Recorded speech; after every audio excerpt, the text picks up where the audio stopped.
Hola, hoy vamos a preparar los contenidos sobre el mapa físico de Europa, viendo sus principales relieves o formas de la superficie de la corteza terrestre y los ríos, que ya recordáis que son corrientes continuas de agua dulce. Los más destacados en el caso de Europa nos centraremos en una serie de montañas, penínsulas, islas, mares, ríos y otros aspectos destacables, ya que al ser un continente podríamos destacar cientos de relieves y ríos, pero he tenido que hacer una selección muy reducida, que son los que debéis aprender para clase. Empezamos por los mares, que son grandes masas de agua en continuo movimiento de agua salada. Algunos de los que voy a nombrar os sonarán de los contenidos que ya vimos en el mundo antiguo, como el mar Egeo, el mar Mediterráneo, el mar Negro y otros. A estos uniremos el mar Báltico y el mar del Norte. Respecto a las montañas, que son simplemente un relieve elevado con una gran pendiente y que se denominan cordilleras, sistemas o sierras cuando son un conjunto de estas, destacaremos algunas ya vistas, como serían los Apeninos o los Alpes, que se vieron al trabajar Roma, o los Balcanes, cuando se trabajó la Hélade, y otros que incorporamos que son más conocidos como los Pirineos por su cercanía, u otros como los montes Urales o los escandinavos. Respecto a las penínsulas, que son territorios rodeados de agua por todas partes, menos una, que se une al resto del continente llamándose Istmo Esta, destaca la península ibérica, que es donde vivimos nosotros, la itálica, que trabajamos al estudiar Roma, o la balcánica que vimos con la Hélade. Y añadimos otras en el norte de Europa, como son la península de Jutlandia o la península de Escandinavia o escandinava. Respecto a los ríos, destacamos un número reducido, empezando por el Po y el Tíber en la península de Italia o Itálica, el Támesis en las Islas Británicas al noroeste de Europa, el Ródano, Loira y el Sena en Francia, el Rin y el Danubio que vimos que eran los límites del Imperio Romano, Limex romano en el centro de Europa, el Elba, el Vístula, el Volga, son otros seleccionados al norte y noroeste del continente, y, como no, el Ural, que separa Europa de Asia, junto a los montes Urales, hacia el este. Existen otros muchos destacables, pero he realizado esta pequeña selección. Finalmente, las islas o tierras rodeadas por agua por todos lados, siendo un archipiélago al conjunto relacionado de estas. Debiendo empezar a hablarse del archipiélago Balear, ya que forma parte de España, Sicilia, Córcega y Cerdeña, que son las islas principales del Mediterráneo occidental. Luego estaría Creta y Chipre, son islas muy relacionadas con la Hélade y situadas en el Mediterráneo oriental. Y finalmente otras dos seleccionadas en la zona del norte, del noroeste, que son Islandia y el archipiélago de las Islas Británicas, que, como su nombre indica, está formado por varias islas, destacando la isla de Islandia, de Irlanda y de Gran Bretaña, que es la principal. Empezamos a continuación ya con el mapa. Aquí tenéis el mapa. Empezaremos por la isla más al norte, que es Islandia. Si seguimos descendiendo hacia el sur, encontraremos el archipiélago de las Islas Británicas. Aquí lo tenéis, que se llamaba Britania en la época de los romanos, que está formada por múltiples islas, pero destaca Irlanda, que estoy señalando en este momento, y su principal isla, Gran Bretaña, entre otras muchas. Dentro de esta isla se encuentra su principal río, el río Támesis, que a aquellos que les gusten los libros y películas de misterio de Sherlock Holmes les sonará, ya que aparece al situarse estas aventuras en Londres, en la capital actual de Gran Bretaña, que atraviesa el río Támesis, como ya he dicho. A continuación, pasamos de las Islas Británicas al resto del continente atravesando esta estrecha franja marítima que se llama Canal de la Mancha. Y empezaremos por el río Rin, ya en esta parte de Europa. El río Rin os sonará, al igual que el Danubio, porque eran los límites, los elementos que señalaban de manera más clara el límite al norte, el Limex del Imperio Romano. Además, ambos están muy juntos en su nacimiento, lo que espero que os ayude a reconocer a ambos.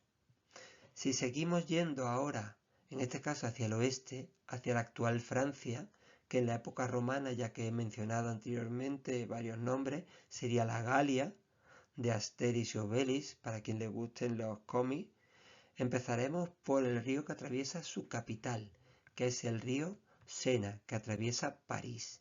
Siguiendo hacia el sur y hacia el oeste, nos encontraremos otro de los grandes ríos de Francia destacados, que desemboca el río Loira en el Océano Atlántico, no confundible por lo tanto con otro de esos grandes ríos franceses, que es el río Ródano, que atraviesa en el mar Mediterráneo. Entre ambos, no confundible por su desembocadura en diferentes mares u océanos, se encuentra el otro río destacable, que es el río Garona en Francia. A un paso más al sur nos encontramos con la península o territorio rodeado de agua por todas partes, menos por una en la que vivimos, la península ibérica.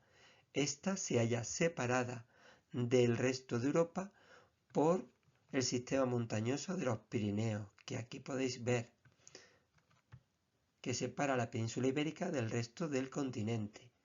Perteneciendo a España, al Estado español, que es la mayor parte de la península ibérica, se encontraría también que se debe de reseñar por esto las Islas Baleares, que es un conjunto de islas o archipiélago que se encuentra en el mar Mediterráneo, o Mare Nostrum, como decían los romanos.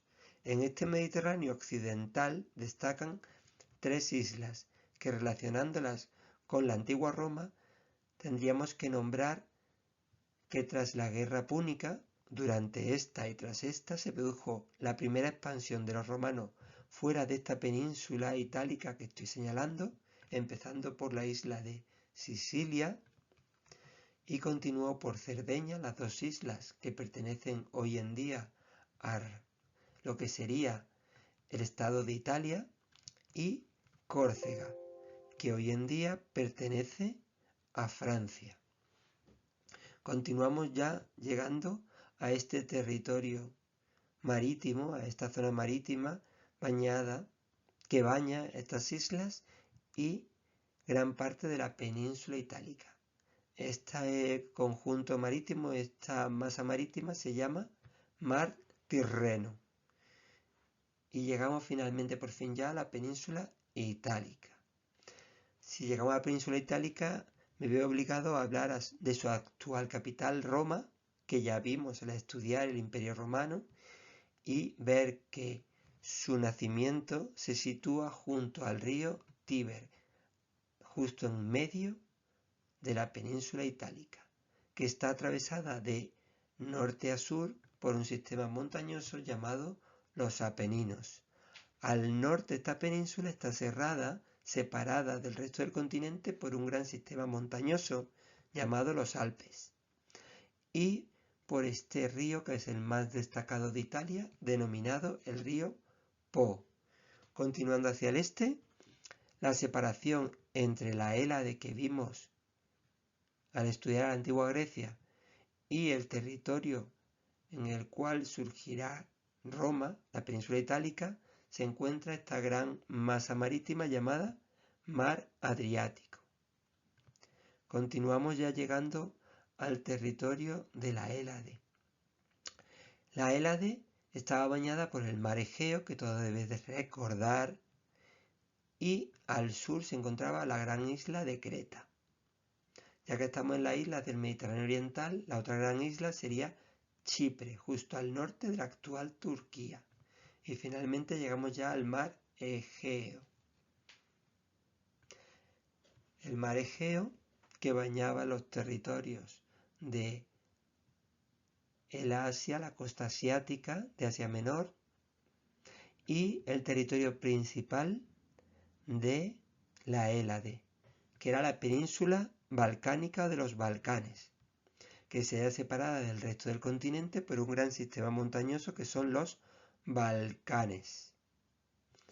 Ahora, este mar Egeo se encontraba comunicado con una gran masa marítima que estaba solamente comunicada por este punto, y debido a su color oscuro de las aguas se llama Mar Negro.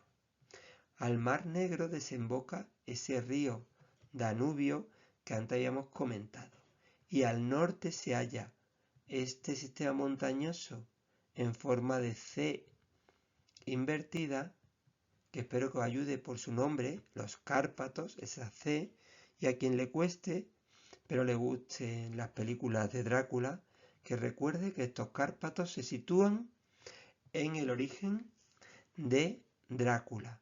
La tierra actual sería Rumanía, su tierra de origen. Continuamos. Entre el Mar Negro y el Mar Caspio, un lago cerrado interior, un lago salado en este caso, un mar interior, se encuentra la frontera entre Europa y Asia, una gran cordillera montañosa llamada el Cáucaso, y el, como ya he comentado, Mar Caspio, que tiene a dos de los ríos principales de Europa, el más largo de todos, que sería el río Volga, y el río que sirve de separación entre Europa y Asia en la zona este, que sería el río Ural y los montes Urales. Podéis fijaros que con Ural ya tenéis dos al precio de uno.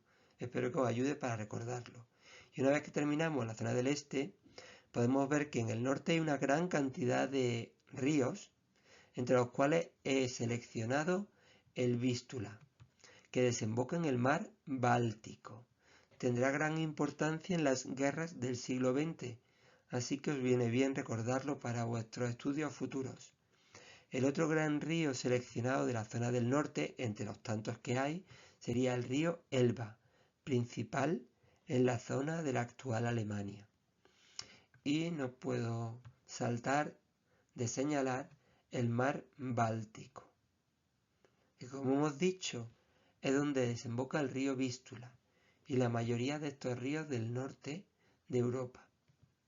Si continuamos hacia el norte vemos que el mar Báltico se halla rodeado en su parte norte por esta gran península, tierra rodeada de agua por todas partes, menos por esta zona de unión, que se llama Península Escandinava o de Escandinavia, que a su vez se encuentra, como podéis ver, atravesada por una gran zona montañosa que se llaman Montes Escandinavos. Como podéis ver, otros dos al precio de uno. Y vamos a casi acabar con una de las penínsulas con el nombre más complicado. Se llama la península de Jutlandia. Aquí lo tenéis al norte de la actual Alemania, en la zona de Dinamarca.